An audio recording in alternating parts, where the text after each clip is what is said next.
에베소서 제1장 3절입니다.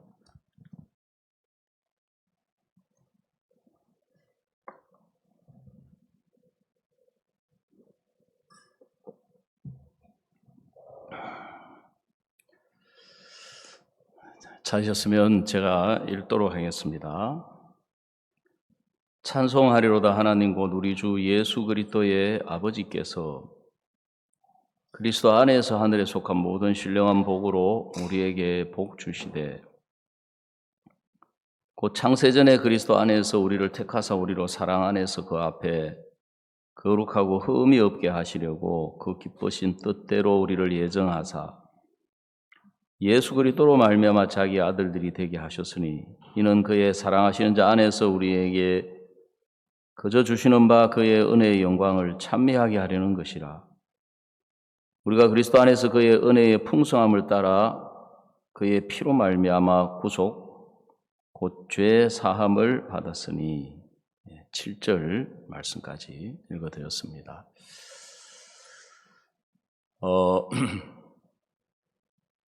어제 진연교회 이렇게 집회라고 해가지고 식사 대접을 이렇게 하고 싶다고 해서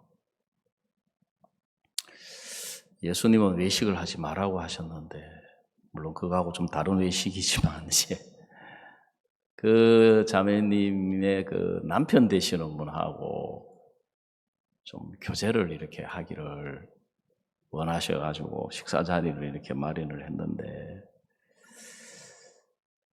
그 진영 전도사님이 하여간 또 모처럼 식사 자리라고 막 우리 구역에 있는 목사님들하고 사모님들을 다 초청을 했어요. 사람이 너무 많으니까 좀 이제 교제가 좀 근데 이분이 이제 교회를 전혀 안 나오시는 분이고 안 다녀보신 분인데 앞에 막 목사들 막 이런 분들이 있으니까 너무너무 부담스러우신지 그 종업원한테 술을 한 병 가져오라 하더라고요. 그래가지고 뭐 파란 병인데 저는 뭐 술을 모르죠. 뭐 술도 뭐 아침 이슬도 있고 뭐 처음처럼도 있고 뭐 이런 게 있는 모양인데 그분 혼자서 이제 술을 잡수고 계시는 거예요. 그 옆에 이제 진정 전도사님이 앉아 있는데 내가 약간 걱정이 되더라고. 전도사님 참 옛날에 술 없으면 못 사는 분인데 하루에 10병씩 마시는 분이 저거 참 유혹 받겠다. 그 이야기를 참 하려고 하는데 이야기가 잘 안 돼요. 그래서 이 남편 되시는 분이 참 사람이 그 뭐랄까 너무 인간적으로 이렇게 좋으신 분 같아요. 그래 막 부담스러워도 그 자리에 이제 앉으셔가지고 앉아 있길래 제가 참 소주를 한 잔 제가 다 따라서 이렇게 드시라고. 내 기억에 내가 다른 분에게 술 따라서 사역자 되고 난 뒤에 술 한 잔 대접한 거는 처음 있는 것 같아요. 보니까 제가. 그래 참 예전에 우리가 가난한 시절에는 음식 대접이 최고 대접이었거든요. 어릴 때 제가 생각을 해보면 제가 막 굶주리고 이제 그러지는 않았지만 양식이 부족하고 특히 이제 영양가가 부족한데 지금 보면 이제 단백질이 부족한 거예요. 고기 종류가 부족하지요. 그저께 우리 식당에서 아침 식사를 하는데 바로 그 문 앞에 차를 주차해 놓은 그 안테나 위에 큼지막한 새가 한 마리 앉아 있는 거예요. 제가 속으로 너 참 좋은 시대를 타고난 줄 알아라. 내가 어렸을 때 너 만났으면 당장에 지금 새총 들고 가가지고 이제 맞추든 못 맞추든 그거 한번 잡아볼 거라고 아마 틀림없이 새총 들고 쫓아나갔을 것 같아요, 보니까. 어릴 때 생각해보면 배가 고파서 허기가 지는 게 아니고 영양이 부족한 거예요. 늘 허기가 지니까 이제 영양이 부족하고 단백질이 부족한데, 근데 계속 먹으니까 살은 안 찌고 배만 볼록하게 이렇게 나와가지고 어른들이 뭐라고 이야기하시느냐, 짜고 난다 그래. 짜고 난다. 애지가히 먹어라. 짜고 난다. 이제 그렇게 하는데,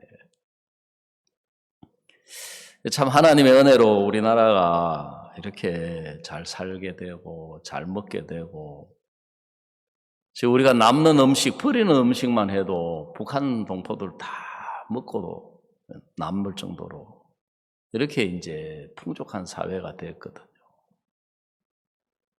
제가 처음에 미국에 가가지고 집회를 이렇게 했는데, 미국 사람들 막 음식 버리는 거 보고 제가 진짜 깜짝 놀랐거든요.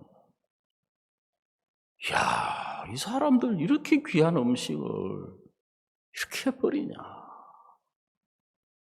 또 이제 수양회 강사도 제가 이제 한번 했는데, 가니까 수양회 그 점심 때 뭐가 나오냐면은 우족탕, 소 발로 이렇게 이제 그 한, 세상에, 이야, 미국 수양회는 역시 틀리구나, 이런 게 나오는구나.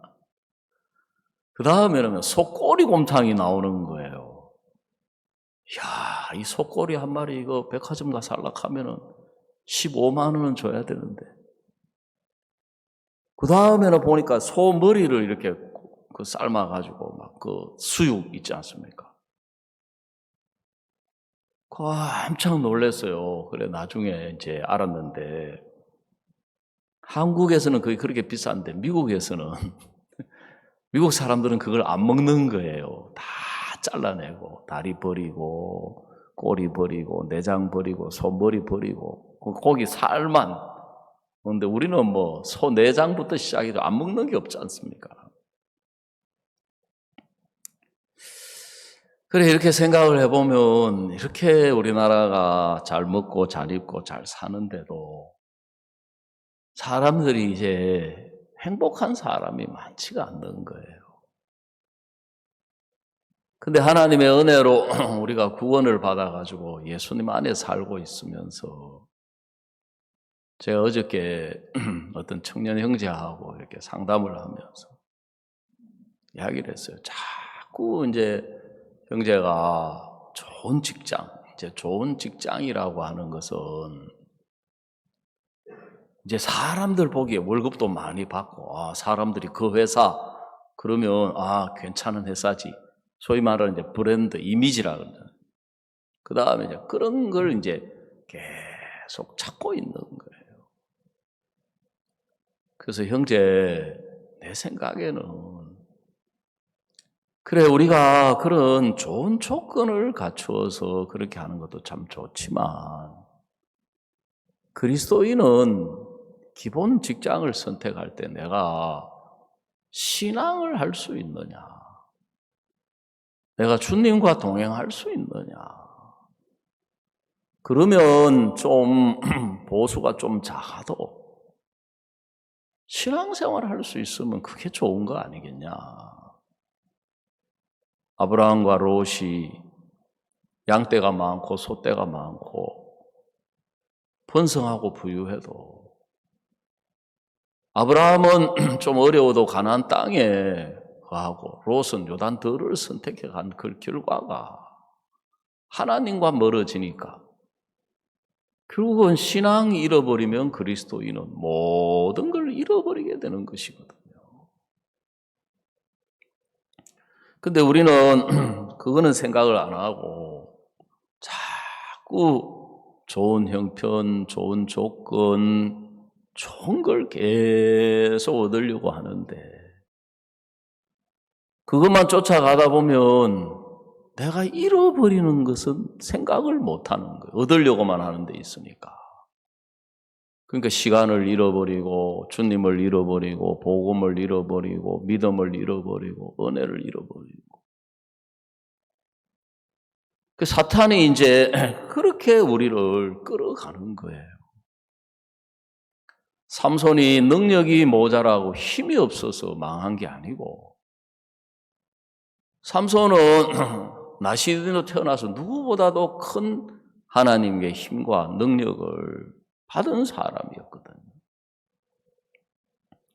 근데 삼손은 하나님과 가까운 것을 생각지 않고 자기가 볼 때 자기가 좋아하는 것을 쫓아가다 보니까 결국 드릴라라고 하는 기생의 유혹에 빠져가지고 자기의 힘의 근본, 그 머리털을 미니까 아무것도 아니에요. 삼손의 모든 힘은 그 나시린으로서 머리카락에 있거든요. 나시린이라고 하는 것은 이제 하나님께 바쳐진 사람인데, 여러분, 우리의 힘은 하나님께 있는 거예요. 우리의 능력도, 우리의 지혜도.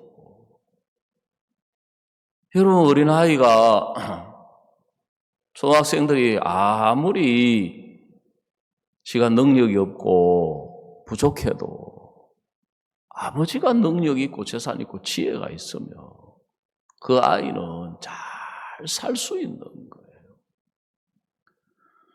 반대로 그 아이가 아무리 똑똑하고 아무리 지혜롭고 아무리 어린아이가 잘나도 부모가 가난하고 부모가 능력이 없으면 그 아이는 가난하게 살 수밖에 없는 것처럼,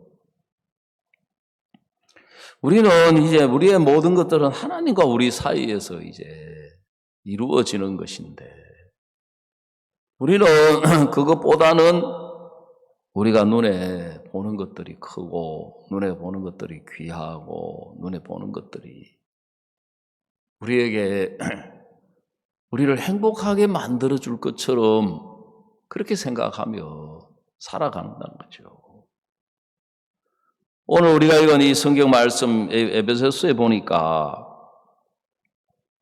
하나님은 하나님의 복을 우리 사람에게 주시고 싶어 했습니다. 근데 사람들은 하나님의 복을 어떻게 받는지를 잘 모르는 거예요.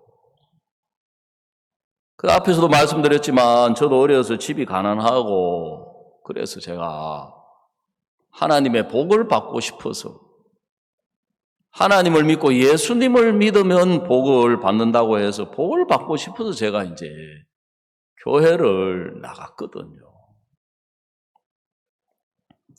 그래 이제 어릴 때는 막 재미 때문에 이제 교회를 다니죠. 교회 가면은 노래도 가르쳐 주고 성경 이야기도 재미있고 학용품을 타 쓰는 것도 재미있고. 근데 그게 이제 어릴 때 그게 기쁨이 되지, 자라가면서는 그게 기쁨이 안 되잖아요. 이제 그 초등학생 수준에서 그게 기쁨이 되고 즐거움이 되지, 중학생쯤 되니까 그게 더 이상 저에게 기쁨이 안 되는 거예요.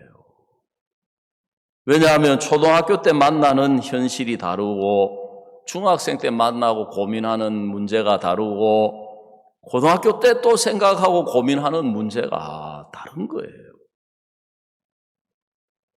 그래 이제 적어도 고등학생쯤 되니까 내가 이제 장래 일을 생각하게 되는 거죠. 내가 앞으로 장래를 어떻게 살아가야 될 것인가.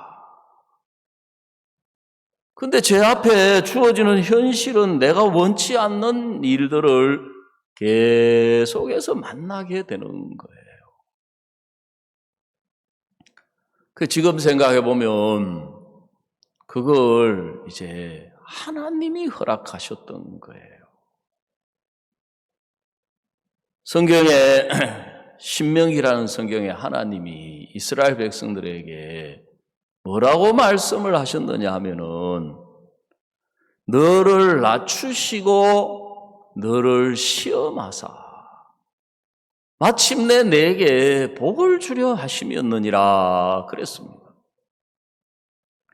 제가 생각하는 복은 이제 인간적이고 물질적이고 형편적이고 이제 이런 게 복이죠. 내 눈에 보기에 좋아 보이는 이제 그걸 하나님께로부터 이제 얻으려고 교회를 나갔는데 제가 이제 그게 교회를 다니는데 주어지지가 않는 거예요. 제가 여러 차례 말씀을 드렸지만 저는 인문계를 가고 싶었는데 하필 그 중3 때 우리가 집을 짓고 이제 집을 지으면 돈이 많이 들어가지 않습니까?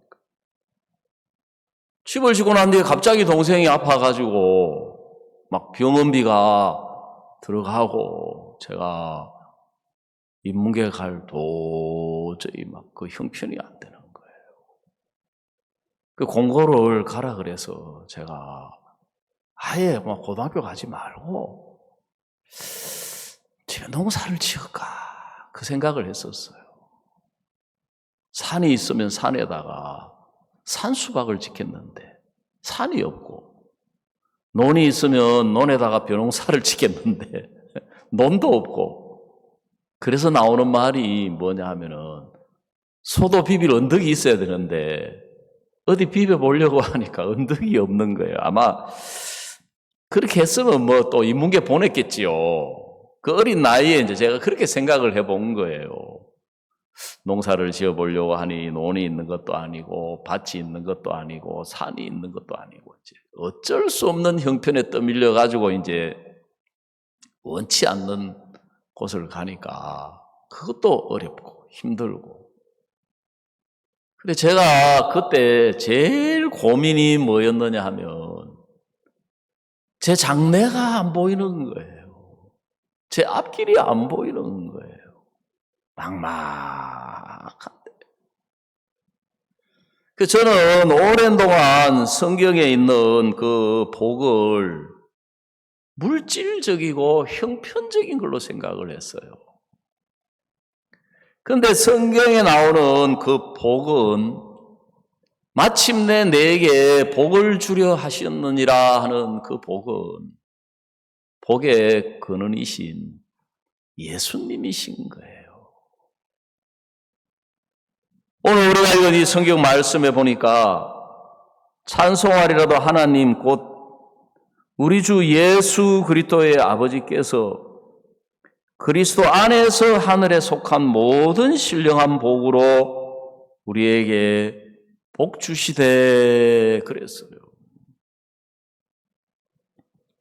그래서 저는 이제 하나님의 복을 받고 싶어서 교회를 나갔는데 어떻게 해야 복을 받는지를 모르겠는 거예요. 근데 교회에서 이제 가르쳐 주는 거는 열심히 하나님을 믿으면 복을 받는다는 거예요.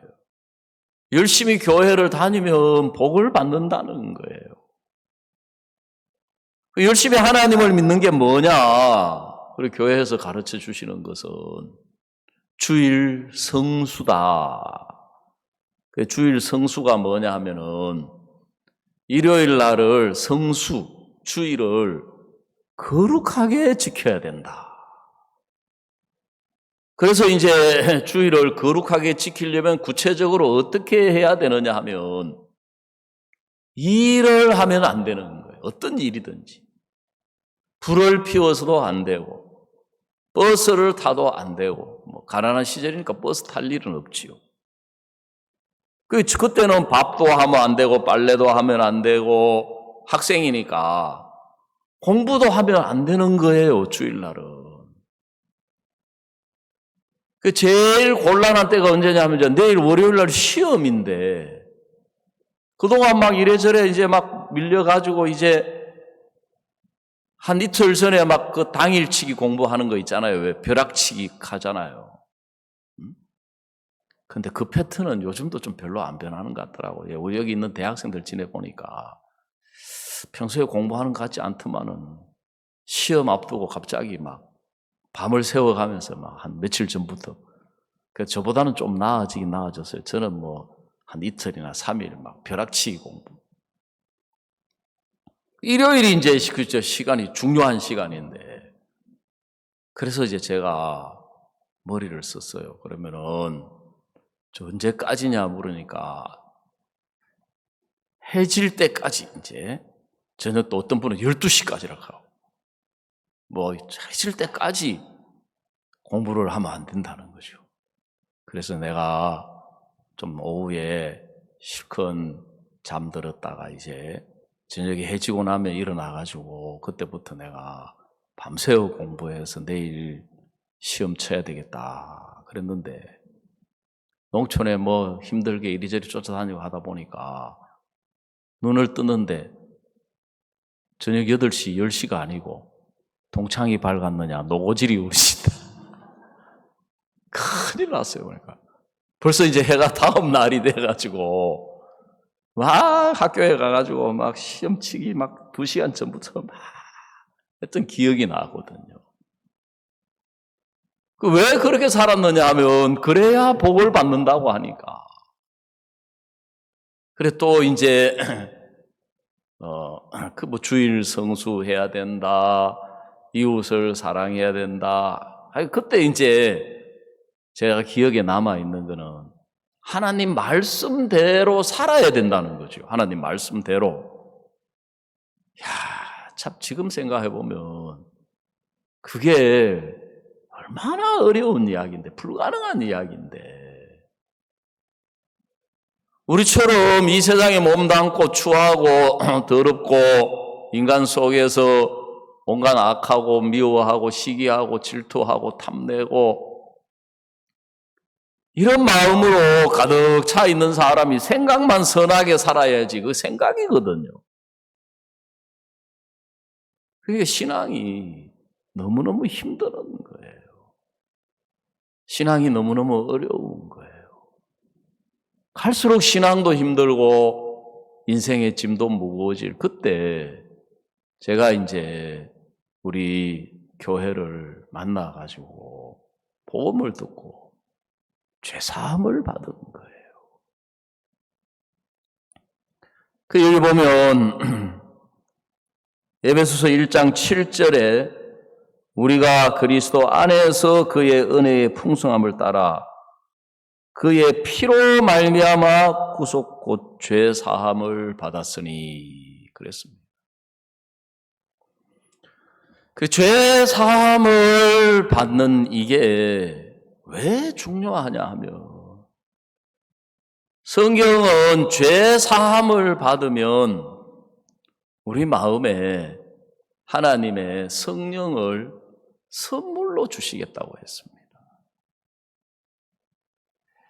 예수님이 우리의 모든 죄를 씻어 주셔서 우리의 모든 죄를 깨끗하게 없애 주시고 씻어 주신 것을 보고 거룩이라고 이야기를 합니다. 예수님이 피를 흘리며 죽어 주실 때 피를 흘리고 죽어 주신 것은 우리의 모든 죄를 깨끗하게 씻어서 우리를 거룩하게 하려고 하시는 거예요. 그래서 죄 사함을 받았다 하는 말이나 예수님의 피로 내 모든 죄를 씻어서 내가 거룩하게 되었다 하는 말이나 같은 말인 거예요. 즉 죄 사함을 받았다, 내가 내 모든 죄가 씻어져서 내가 거룩하게 되었다, 그 사람에게는 하나님이 예수님의 성령을 선물로 주시겠다고 하신 거예요. 그래, 그 예수님의 그 성령이 우리 마음에 찾아오시며 우리가 더 이상 죄인이 아니라 예수님 안에서 거룩하고 의로운 새 사람, 의인으로 이제 거듭나게 되는 것이거든요. 그래서 하나님의 복은 결론적으로 누구에게 주어지느냐, 하나님의 복은 어떤 사람에게 주어지느냐 하면 하나님의 아들들에게 복을 주는 거예요. 하나님의 복을 받고 싶으면 먼저 하나님의 아들이 되어야 되는 것입니다. 근데 우리는 예수님은 처음부터 성령으로 잉태하셔서 하나님의 아들로 출생하셨지만 우리는 처음부터 하나님의 아들로 출생한 것이 아니라 우리는 처음부터 모태로부터 부모님으로부터 육체로 죄인으로 출생한 거예요. 그래서 시편 51편에 뭐라고 기록이 되어 있느냐 하면은 내가 죄악 중에 출생하였으며 모친이 죄 중에 나를 잉태하였나이다. 그랬습니다. 그래서 우리가 하나님의 복을 받지 못하고 복을 누리지 못하는 이유는 내가 부족하고 연약하고 죄를 짓고 주의를 못 지키고 그래서 복을 못 받는 것이 아니라 죄인은 육체로 태어난 사람은 하나님의 아들이 아닌 거예요. 여러분, 세상의 부모도 자기가 가진 좋은 걸 다른 사람에게 주지 않습니다. 아들에게 주고 딸에게 주지요. 다른 사람에게 주는 것은 그거는 복이 아니고 그거는 봉사로 주는 것이죠. 2차 대전이 일어나기 직전에 미국에 있는 유명한 신문사의 기자가 독일의 특파원으로 가 있었습니다. 이 사람이 이제 독일 주재 특파원으로 독일에 가 있으면서 독일 여자하고 사귀어서 독일 여자하고 이제 결혼을 하게 된 거예요. 그래, 이 미국 기자하고 독일 그 여자는 이제 그 여자도 이제 언론 계통에 일하는 여자인데 둘이 이제 사귀어서 연애를 해가지고 결혼을 해서 아이를 낳았어요. 아이를 낳아가지고 이제 그 아이가 한 2살쯤 됐는데 한국 나이로는 3살쯤 됐지요. 미국 그 본사에서 이 사람을 소환한 거예요. 미국으로 본부로 발령을 냈어요. 그래, 이 사람이 이제 오래 있을 줄 알고 차차하려고 했는데 아내하고 아이를 데려오려고 하니까 이제 비자 문제, 이제 영주권, 시민권, 이제 이런 법적인 문제가 있는 거예요. 그래서 이 사람이 자기 아내하고 이제 이야기를 했습니다. 내가 먼저 미국에 들어가서 그런 수속을 다 해놓을 테니까 당신은 조금 뒤에 미국으로 들어와라. 내가 비행기나 모든 걸 예약해서 보내겠다.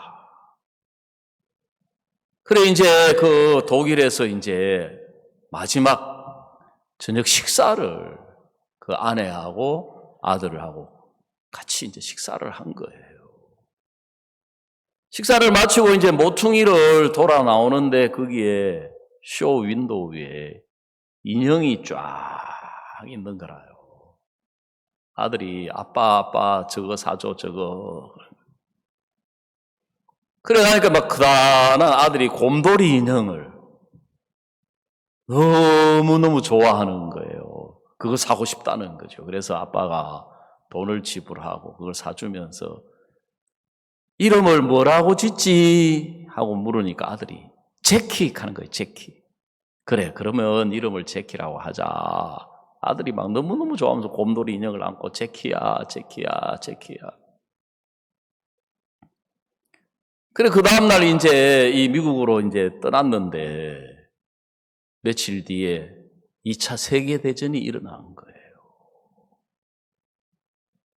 그래, 이제 독일에 전쟁이 일어나서 유럽이 이제 전쟁터로 변하니까 이 기자가 그게 갈 채간이 없는 거예요.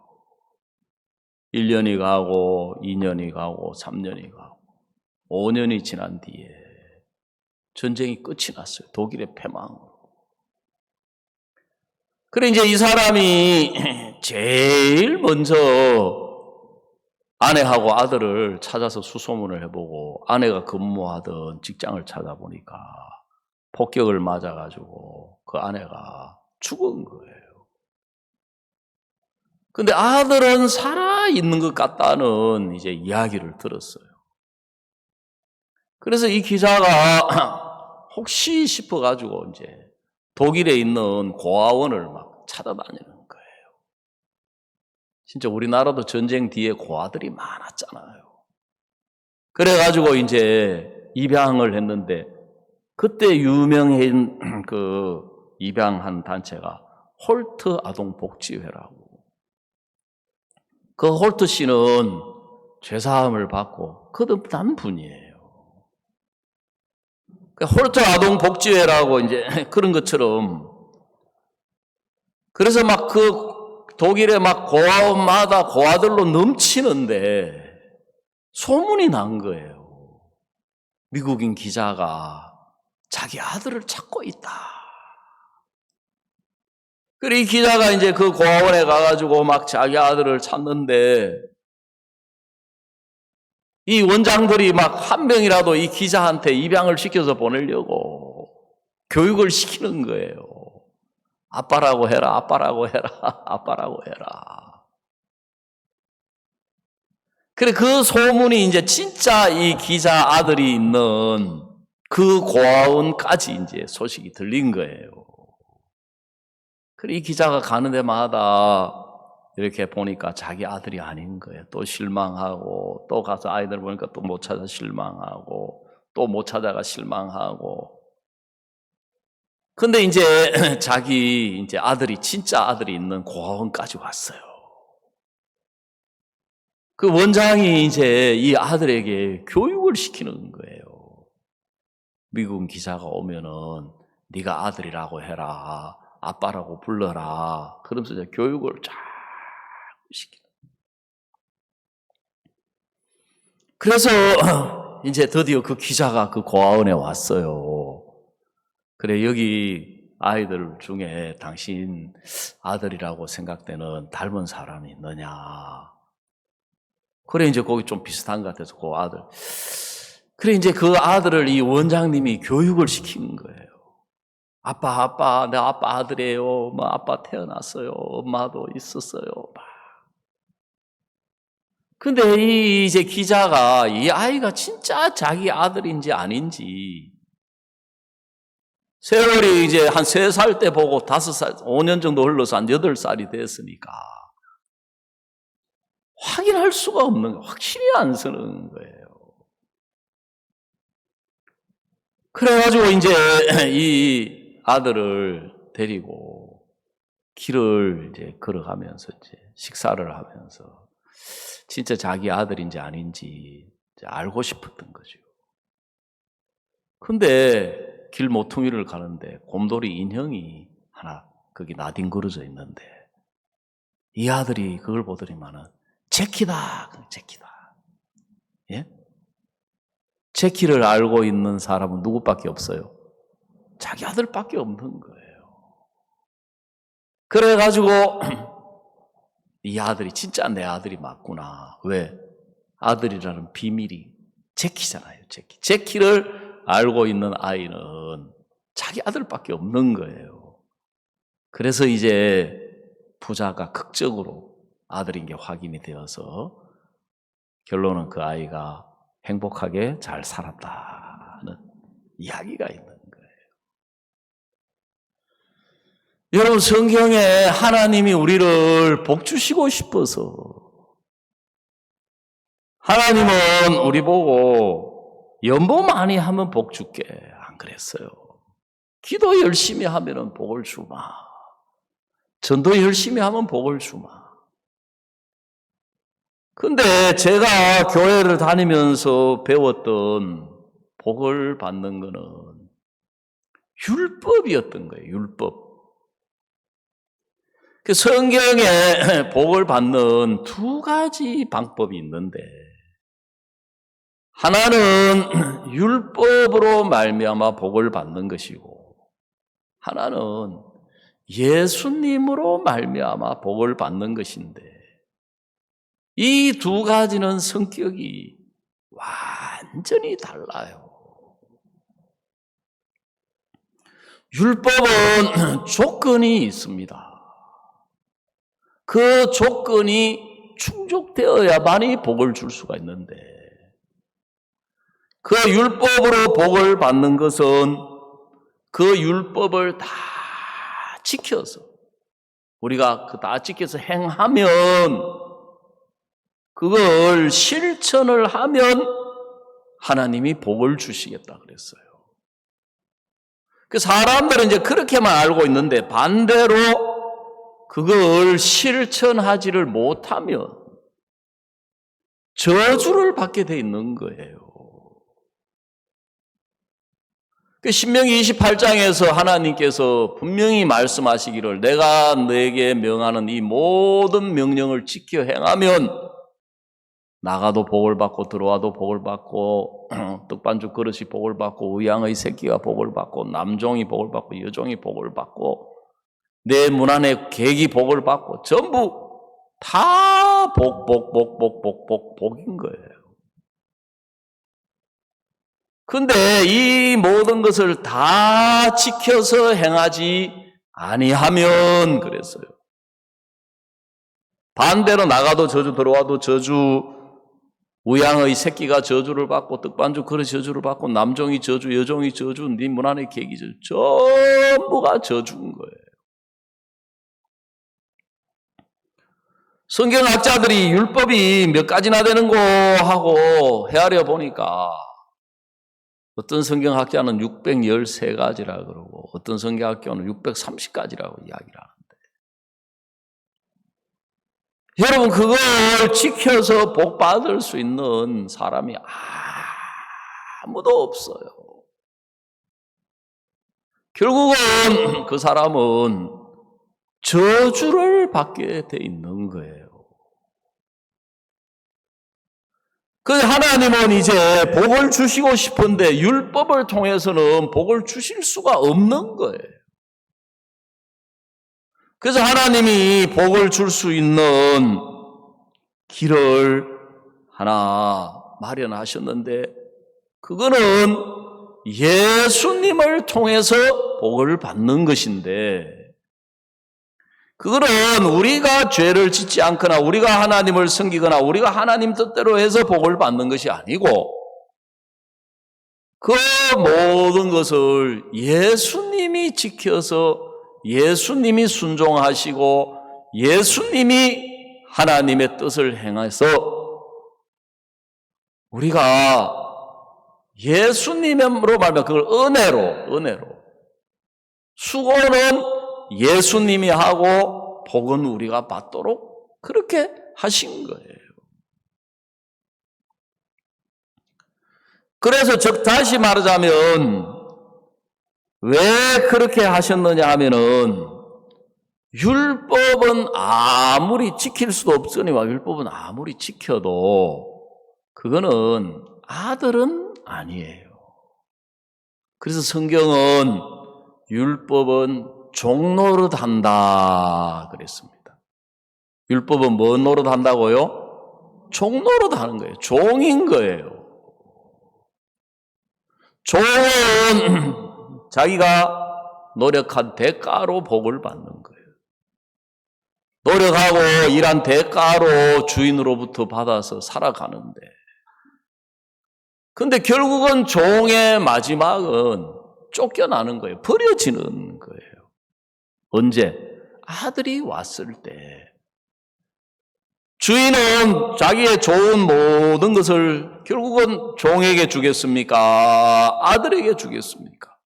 아들에게 주는 거예요. 그걸 창세기에서 아브라함의 아들들을 통해서 우리에게 보여주시는 거예요.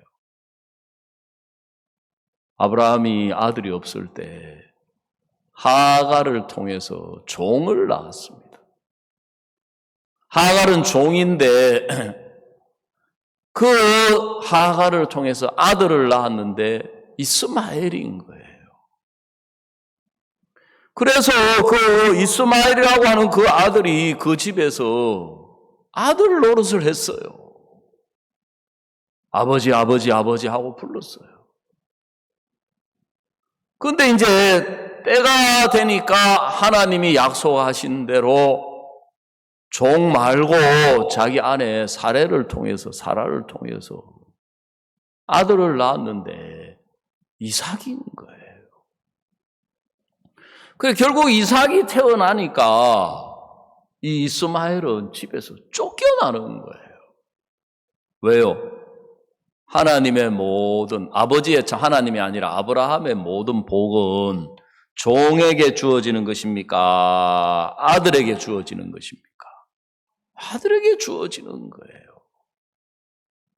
그래서 우리가 오늘 읽은 이 성경 말씀에 하나님이 우리에게 복을 주시려고 어떻게 하셨느냐? 에베소서 1장 4절, 3절부터 읽어봅시다. 찬송하려도 하나님 곧 우리 주 예수 그리스도의 아버지께서 그리스도 안에서 하늘에 속한 모든 신령한 복으로 우리에게 복 주시되 곧 창세전에 그리스도 안에서 우리를 택하사 우리로 사랑 안에서 그 앞에 거룩하고 흠이 없게 하시려고. 자, 5절을 한번 다 같이 읽어보십시다. 시작. 그 기쁘신 뜻대로 우리를 예정하사 예수 그리스도로 말미암아 자기의 아들들이 되게 하셨으니 그랬습니다. 하나님이 원하시는 것은 종을 원하는 게 아니고 아들을 원하는 거예요. 하나님이 기뻐하시는 것은 종을 기뻐하시는 것이 아니라 아들을 기뻐하는 거예요. 여러분이 사랑하는 여러분의 그 아들, 딸들은 다른 아들들보다 더 착해서도 아니고 더 진실해서도 아니고 더 훌륭해서도 아니고 더 능력이 있거나 더 뛰어나서가 아니에요.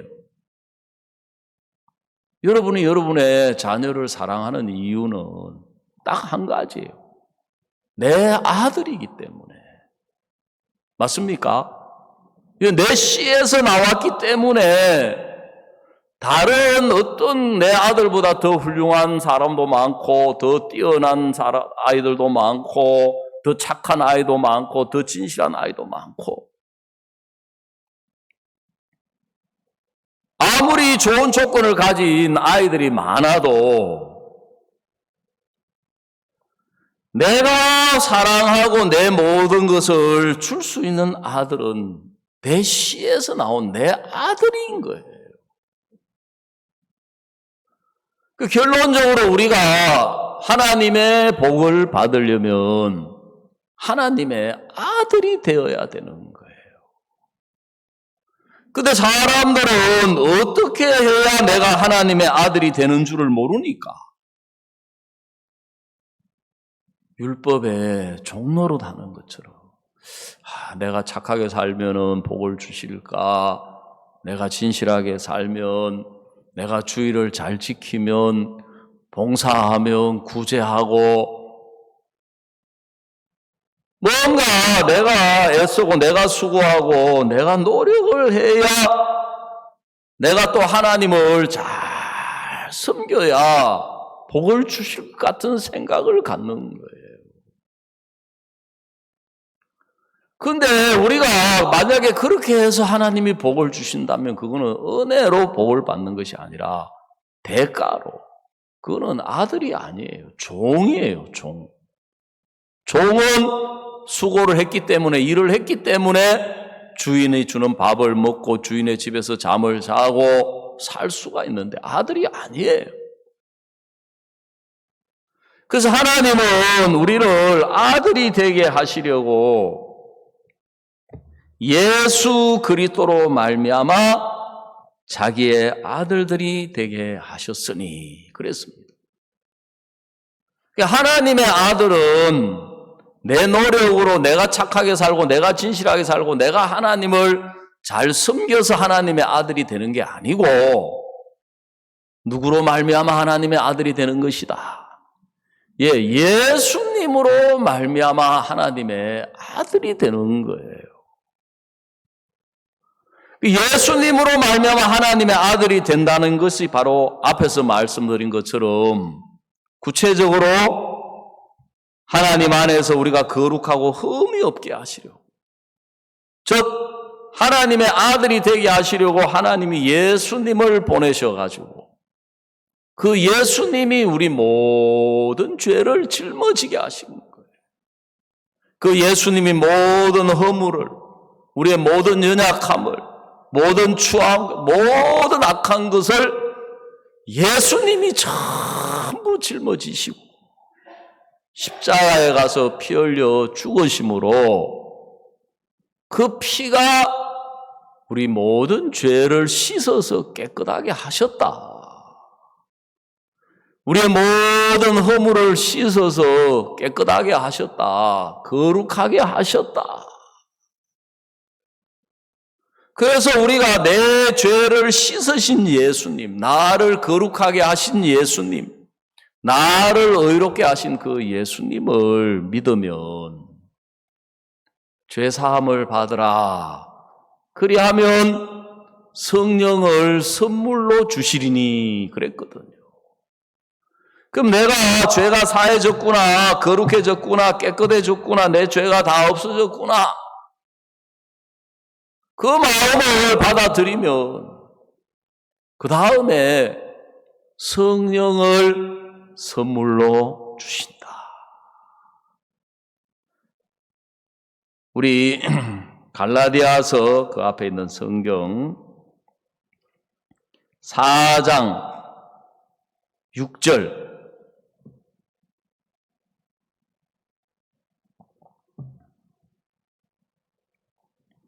갈라디아 4장 6절입니다.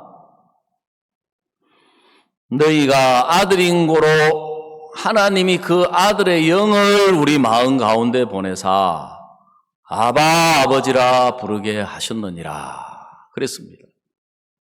너희가 아들인 고로 하나님이 그 아들의 무엇을 우리 마음 가운데 보내신다고요? 하나님의 영, 하나님의 영을 성령이라고 이야기를 합니다. 성령을 우리 마음 가운데 보내셔가지고 우리로 하여금 하나님을 뭐라고 부른다고요? 아바, 아버지라 부르게 하셨느니라. 애들이 아버지를 뭐라고 불러요? 아빠라 그러잖아요. 아빠. 아빠라는 말이 바로 이 아바, 아버지 같은 말이에요. 아버지 하는 것은 이제 성인들이 부를 때 아버지라고 부르고 어린 아이들이 부를 때는 뭐라고 부른다고요? 아빠라고 부르는 거예요. 너는 내 아들이다. 나는 너의 아버지다. 그래서 제가 우리 교회에 이렇게 처음 나왔을 때 저는 그 전에 장로교회만 계속 다니다가 제 친구를 따라서 이제 제가 우리 그때 학교에서 기숙사 생활하고 있는데 제가 5번째 이제 우리 교회를 나갔어요. 그 앞에 이제 4명이 이렇게 있었는데 그 저를 전도한 친구가 김중규 형제라고 하는 친구인데 저를 교회로 가자는 거죠. 우리 주일날 교회 가는데 같이 교회 가자. 아니 나 그래 교회 다니고 있는데 그 말고 우리 교회 한번 같이 가자는 거죠. 그래서 내가 교회를 다녀도 달라지는 것도 없고 죄의 짐은 무거워져 가고 인생의 짐도 무겁고 교회를 그만 다녀야 되겠다. 나는 택한 백성이 아닌가 보다. 내가 지금 학생인데 이런데 앞으로 사회에 나가면은 술, 담배, 유혹, 그 다음에 제일 힘든 게 부모님, 저는 유교의 장남, 장손인데 부모님과의 이 갈등 이거 언제까지 계속 할 수 있겠나? 그러던 차에 이제 제 친구가 저를 전도해가지고 그날 5명, 저까지 포함해 5명이 교회가 하나는 김재문, 하나는 배남부, 정영호, 김중규 이래가지고 제가 이제 5명이 다 갔어요. 근데 교회 가가지고는 또 들어섰는데 교회가 크지도 않아요. 사람들 뭐 한 30명 좀 넘어 되는 것 같은데. 김형제 그러는 거예요. 배형제. 형제 하니까. 그 단어가 너무 생소한 거예요. 그리고 더 좀 강한 게 자기들끼리는 형제 가는데 저보고는 이 형제 안 가더라고요. 네. 그 다음에 여자분들을 보더니만 하는 이야기가 최자매, 네? 이자매, 박자매. 그래, 내가 보니까 하나는 둘은 김씨고, 하나는 배씨고, 하나는 정씨고, 그 다음에 그 여자분들도 보니까 아까 최자매 가는 거 보니까 최씨인 것 같은데, 이 성이 다른 사람들이 어떻게 형제지간이야. 그러니까 내가 생각하고 보고 생각하는 거는 전부 육체로 보고 육체로 생각하는 거죠. 그 육체로 형제라고 부르고 자매라고 부르려면은 한 아버지 밑에서 태어나가지고 성이 같아야 되잖아요. 그 성이 같은 내 동생들을 보고 형제지간이라 그러고 내 여동생을 보고 자매지간이라 그러지.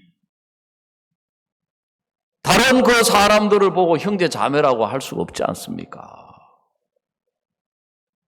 그래, 그 말이 너무너무 생소한 거예요. 왜냐하면 내가 다니던 교회에서는 그런 호칭 자체를 들어본 적이 없었거든요.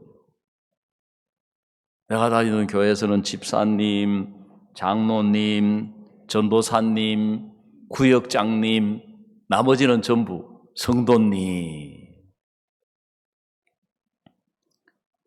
나중에 제가 이제 예수님의 피로 내 모든 죄가 씻어졌구나.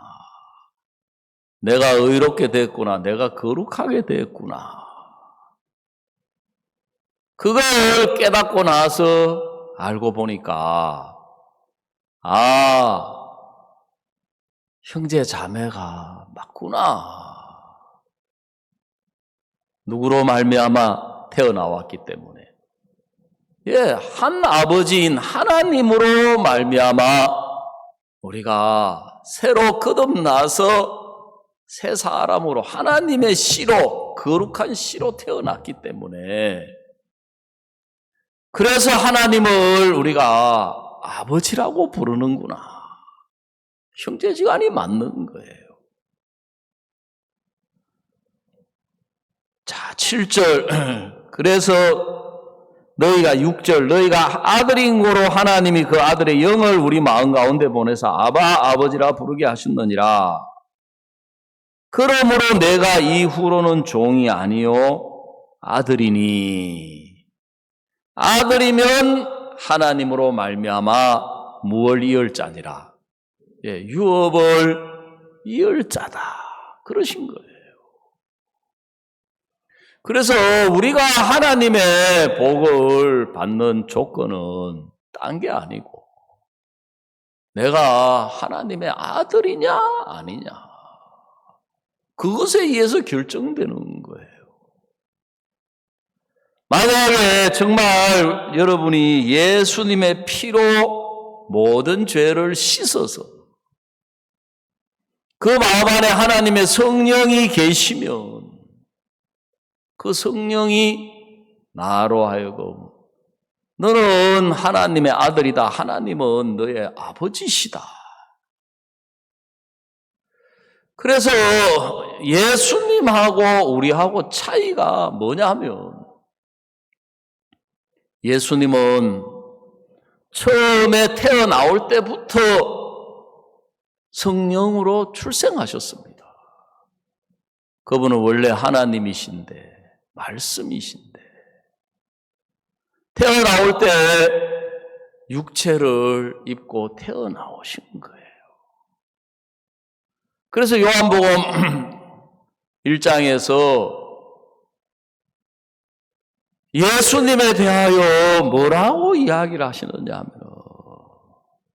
말씀이 육신이 되어 우리 가운데 거하심에 우리가 그 영광을 보니 아버지의 독생자의 영광이요 은혜와 진리가 충만하더라 그랬습니다. 예수님을 보고 이야기하시기를 말씀이 육신이 되어 우리 가운데 오신 분이다. 즉 말씀이신 하나님이 육체 우리와 같은 사람의 몸을 입고 오신 분이 예수님이신 거예요. 그래서 예수님은 하나님의 아들이셨다. 여러분 그게 뭐 어때서 갈지 모르지만요. 여러분 유대인들이 왜 예수님을 죽였느냐 하면 예수님이 보니까 자기와 똑같은 유대인이고 사람인데 예수님이 자기가 하나님의 아들이라는 거예요.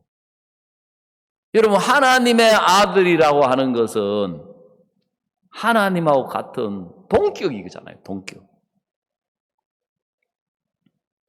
그러니까 이제 유대인들이 예수님을 용납할 수가 없는 거예요.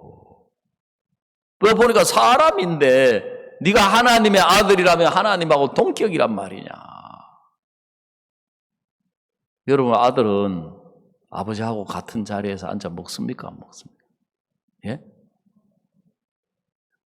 내가 아들을 낳아 보니까 우리 집 사람이 저는 뒷전이고 아들이 먼저더라고요 보니까. 예? 어릴 때는 어려서 그런 줄 알았는데 학교 때는 또 학생이라서 챙긴 줄 알았는데 나중에 보니까 저는 뒷전이고 아들이 먼저예요. 아들이 자식이 먼저예요 보니까. 우선순위가 서열이 아버지인데 내가 실제 삶 속에서는 서열이 떨어지더라고 살아보니까. 우리 형제님들은 안 그러십니까? 네.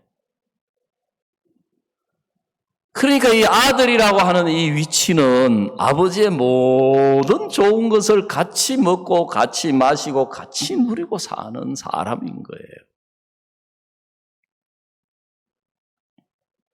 그러면 예수님은 그렇게 맞는데, 그래 예수님은 그렇다 치자. 그러면 우리는 어떠냐? 여러분 우리는 처음에 태어나올 때부터 하나님의 아들로 태어나온 게 아니고 앞에서도 이야기 드렸지만 우리는 죄인으로 출생했습니다. 우리는 육체로 먼저 태어났어요. 그렇지요, 그죠?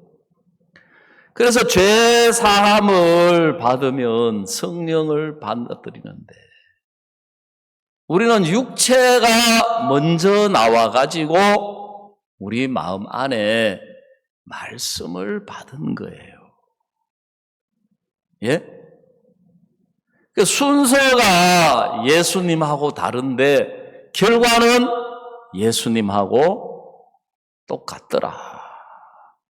예수님도 겉은 육체 사람인데 그 속에 말씀이신 것처럼 우리도 겉은 사람이지만 우리 안에 말씀이신 하나님이 성령으로 살아 계시는 거예요.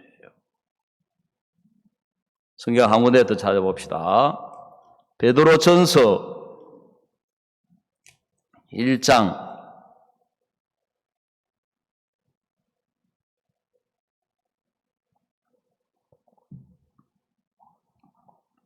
23절입니다. 신약성경 베드로전서 제1장 23절 같이 한번 읽어보도록 합시다. 시작. 너희가 거듭난 것이 썩어질 씨로 된 것이 아니요 썩지 아니할 씨로 된 것이니 하나님의 살아있고 항상 있는 말씀으로 되었느니라 그랬습니다. 너희가 거듭난 것이 죄인으로 출생했다가 다시 한번 우리가 의인으로 태어난 것이 우리가 죄의 종노릇하고 마귀에게 종노릇하다가 하나님의 아들이 된 것이 썩어질 씨로 된 것이 아니요. 썩어질 씨라는 것은 육체, 즉 우리의 노력이나 우리의 행위나 우리의 열심이나 우리가 진실하고 우리가 깨끗하고 우리가 하나님을 잘 섬겨서 된 것이 아니고 썩지 아니할 씨로 되었는데, 썩지 아니할 씨는 하나님의 살아있고 항상 있는 무엇으로 되었다고 했습니까? 말씀으로 되었느니라 그랬습니다. 그래서 우리가 우리 마음에 하나님의 말씀을 받아들인다는 것은 얼마나 축복된 일인지 모르는 거예요. 얼마나 귀한 일인지 모르는 거예요. 그래서 예수님은 말씀이 우리처럼 사람의 몸을 입고 오셨고, 우리는 사람으로 먼저 태어나서 죄를 사함받고 우리 마음에 이 복음의 말씀, 진리의 말씀을 받아들였다, 믿었다. 그래서 결과적으로는 우리가 예수님과 똑같은 하나님의 아들이다, 그 말인 거예요. 이런 이야기 하니까 아이고, 아무리 그래도 그렇지 우리가 어떻게 예수님과 똑같아. 예수님은 보니까 매일 밤에 올라가서 기도하시지만 나는 기도도 많이 안 하고, 예수님은 무리를 걸어가는데 나는 무리를 걷지도 못하고, 걷기는커녕 물가에 가는 것도 무서워하고, 예수님은 사랑하시고 제자들을 끝까지 사랑하지만 나는 속에서 미워하고. 여러분, 그거는 전부 육체로 생각하는 거예요. 육체로. 그러니까 성경에 예수님도 우리와 똑같은 육체를 가지셨어요. 그래서 예수님도 배가 고프셨고, 예수님도 줄이셨고, 예수님의 육체도 너무너무 연약하신 육체였어요. 그래서 채찍에 맞고 고난에 맞아가지고 십자가를 지고 가는데 그걸 골고다까지 지고 갈 수 없는 연약한 육체여서 중간에 그 구레네 시몬이라고 하는 사람이 예수님 대신에 십자가를 지고 그 골고다까지 올라가셨었거든요. 근데 중요한 것은 그 예수님 안에 하나님이 살아 계셨다. 그런 것처럼 우리도 예수님의 피로 죄를 사함 받았다면, 예수님의 피로 내가 거룩하게 됐다면, 예수님의 피로 내가 의롭게 됐다면, 우리 안에 하나님이 성령으로 살아 계신다. 그래서 하나님이 우리를 통하여 예수 그리스도의 성령으로 우리를 인도하시고 역사하시는 거예요. 제가 이번에 진영에 가가지고도 복음을 전하면서도 하나님 앞에 너무너무 감사했던 것이, 정말 저는 참 부족하고 약하고 내 이 자신의 근본을 파고 들어가 보면 하나님을 거스리고 하나님을 대적하는 인간인 거예요. 이 육체라는 이 자체가 본디. 근데 이런 인간 속에 하나님이 성령으로 살아계셔서 주님을 나타내시고 이 복음을 나타내시고 싶으셔가지고 예수님을 보내셨고 모든 죄를 씻어서 내 마음 안에 예수님의 성령을 보내셔서 하나님을 아버지라고 부를 수 있게 하셨던 거예요. 내가 죄사함 받기 전에, 거듭나기 전에도 하나님을 아버지라고 교회 가서 주여 아버지 불렀어요. 그렇지만 그때는 제가 아들이 아니었고 종이었던 거예요. 죄의 종노릇 하고 있었고, 율법의 종노릇 하고 있었고, 마귀에게 종노릇 하고 있었던 거예요. 그래서 하나님이 저를 불쌍히 여겨 주셔가지고 우리 교회를 만나게 해주시고 그 상담해 주신 목사님이 지금 생각해 보면 진짜 참 저를 불쌍히 여겨 주셨던 것 같아요.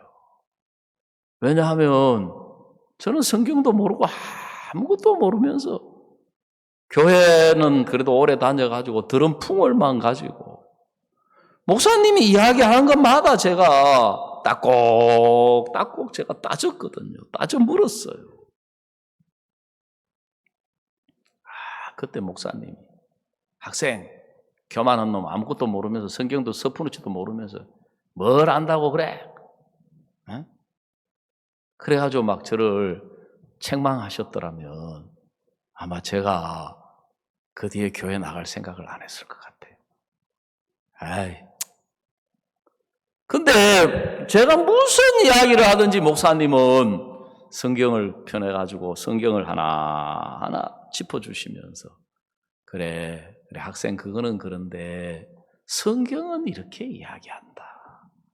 그래 그거는 그런데 성경은 이렇게 이야기한다. 죄 문제에 딱 들어요. 죄 문제.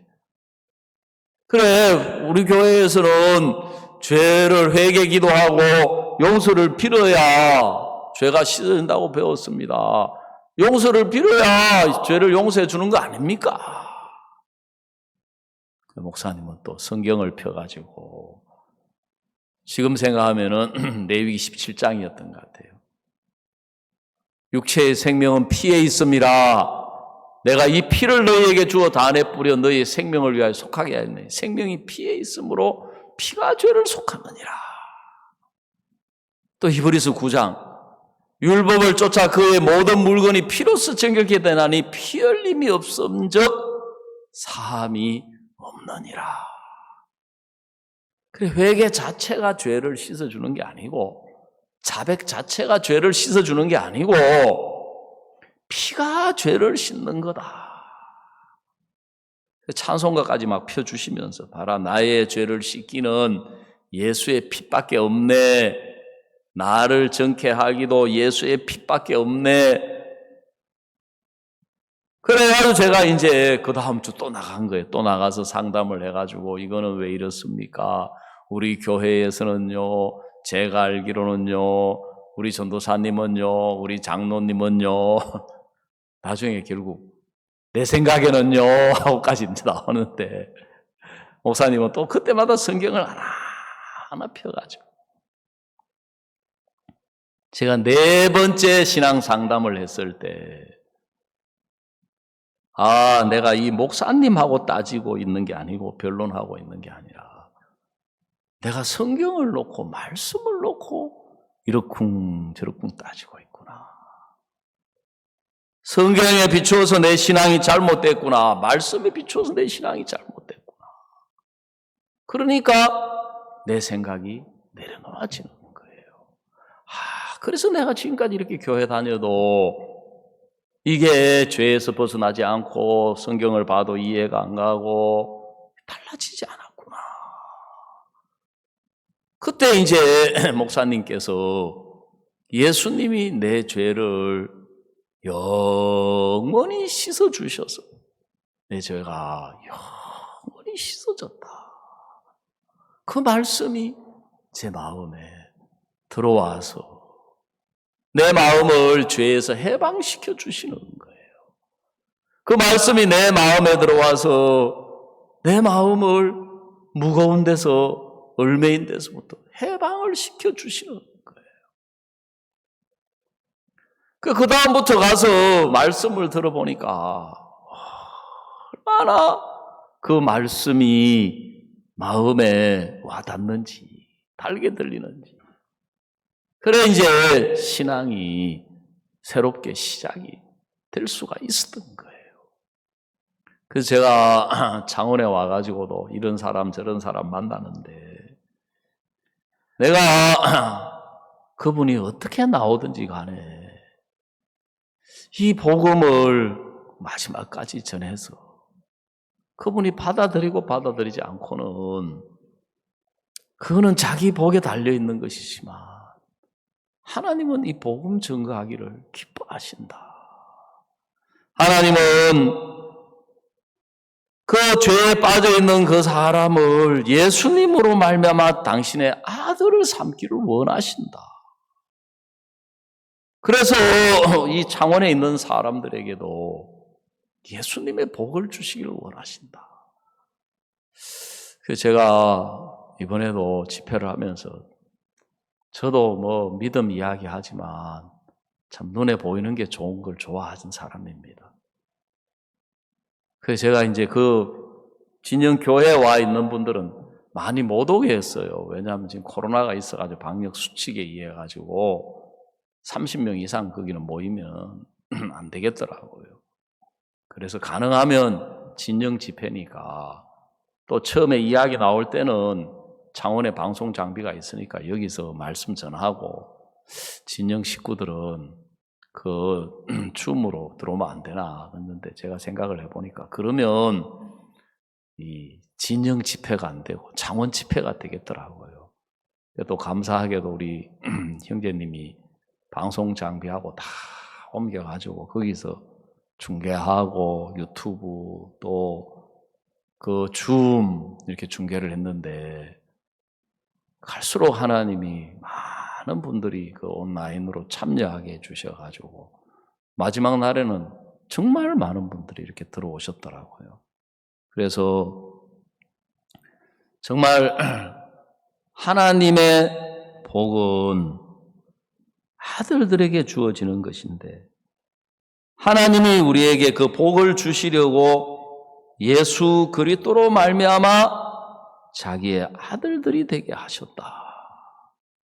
하나님이 성령을 보내어서 우리를 거듭나게 하셔서 당신의 아들로 복을 받게 하시려고 예수님을 보내셔서 우리의 모든 죄를 씻어주셔서 우리를 거룩하고 의롭게 해서 죄사함을 받아서 성령으로 거듭나는 이 은혜를 베풀어 주셨다. 그래서 저 같은 사람이 이 복음을 이야기하고 예수님의 말씀을 이야기하고 참 형제 자매님들이 오랜만에 하는 집회라서 그런지 몰라도 또 물론 우리가 막 온라인으로 전국 전 세계 대전도 집회도 하고 그렇게 하지만 또 직접 진영 교회에 가서 복음 전하고 말씀 전하고 교제하고 참 교회가 큰 힘을 얻고 또 새로운 분들도 보내주시고 연결시켜 주시고 참 하나님이 이 코로나 시대에 우리가 복음 전할 수 있는 이런 은혜를 베풀어 주셔서 너무 감사하고 복된 시간이었고 또 막 다른 교회에서도 집회를 해달라고 참 그런 또 요청을 해오시고 하니까 그것도 너무너무 감사하고 그래서 뭐 남는 거는 시간이 밖에 없다고 언제든지 집회할 수 있다고. 근데 지금 뭐 이제 월드 캠프고 그렇게 하지만 또 여름 수양에 우리가 아직 코로나가 끝이 나려면 적어도 빨라도 올 11월 올 연말까지 가야 된다고 이야기를 하고 또 새로운 변이 바이러스가 나와가지고 또 막 이 코로나가 번져간다고 이야기를 하는데 주님 우리에게 이런 시대에 우리가 온라인으로 얼마든지 복음 전할 수 있고 함께 참여할 수 있고 또 코로나가 있지만 제가 가능하면 저도 이제 나이를 좀 먹었고 앞으로 내가 만나가지고 사람들 복음 전하면 앞으로 몇 명이나 만날 수 있겠나? 몇 명이나 복음 전할 수 있겠나? 그걸 생각을 해보면 가능하면 많은 분들을 만나서 복음을 전하고 이 교제를 해야 되겠다. 또 제가 그동안 만났던 많은 분들에게 다시 한번 이 집회 말씀을 전달해서 그분들도 또 집회에 와서 온라인으로 참석하시고 말씀을 들었다는 그런 이야기를 들었을 때 참 너무너무 감사한 마음이 있었습니다.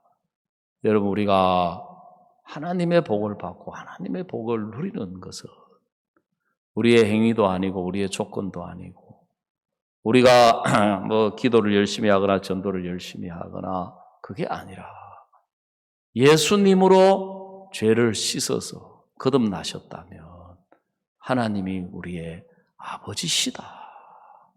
우리가 그의 아들이다. 그래서 아들은 아버지의 좋은 것을 같이 먹고 같이 마시고 같이 누리고 같이 살아가도록 되어 있는 것이 아들이다. 그런데 마귀는 우리가 아들이라는 사실을 잊어버리고 자꾸 종노로 돼서 종의 습관을 가져서 내가 뭐 한 것도 없는데 내가 뭐 주님 섬긴 것도 없고 내가 잘난 것도 없고 내가 그렇게 이제 생각을 하니까 문제가 되는 거예요. 사실 제가 아버지가 세상을 떠나시고 이제 물려주시면서 저는 진짜 아버지 앞에 두려워했거든요. 사역자다 보니까 인간적으로.